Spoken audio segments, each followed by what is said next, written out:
The stream connectivity surveys began in 2007. After looking at the Penobscot River Restoration Project, we realized that a whole lot of habitat was upstream of the main stem dams, and that connectivity was a problem. So fish, as well as all life within stream, really needs a lot more movement up and down along the channel. It's critical that the processes that move material up and downstream can continue unabated without constrictions, without barriers that hold back sediment and allow free movement. Working with partners at the Maine Forest Service and the Natural Resources Conservation Service, U.S. Fish and Wildlife Service, we started conducting surveys around the watersheds.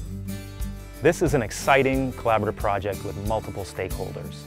The stream crossings on Plum Creek land vary in their history and in their quality going back decades. Through this collaborative project with TNC and others, we are able to inventory our stream crossings, and then through data analysis, we can zero in and filter on those particular stream crossings that have some issue, whether it's a barrier issue for fish, and then decide collaboratively on a plan going forward.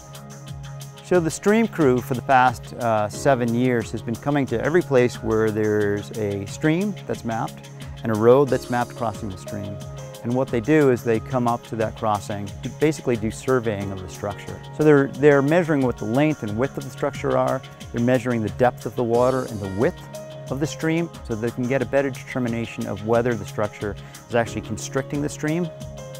Maine Audubon has been leading a collaborative effort over the last 4 years called Stream Smart, which is designed to help people understand why it's important to replace these poorly functioning culverts and bridges. We've been doing trainings with road construction crews and engineers and landowners all across the state. By reviewing and inventorying stream crossings across our land, we can pick out those stream crossings that need attention and then use this new technology such as cement blocks and different types of material. What used to be at this site were 2 smaller undersized culverts that would hydrologically pass the water, but once again it doesn't help that ecological function. And we decided to span the whole creek with this arch culvert. Basically half of a culvert that the whole bottom's cut out, and then to stabilize the roadbed and the sediment around it, we've added those bigger boulders, the riprap.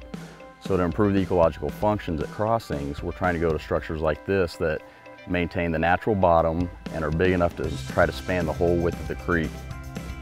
For the past 4 years, this has been a very concentrated effort with crews that have been trained up and worked throughout an extended field season. That's been funded by the Nature Conservancy with Maine Audubon.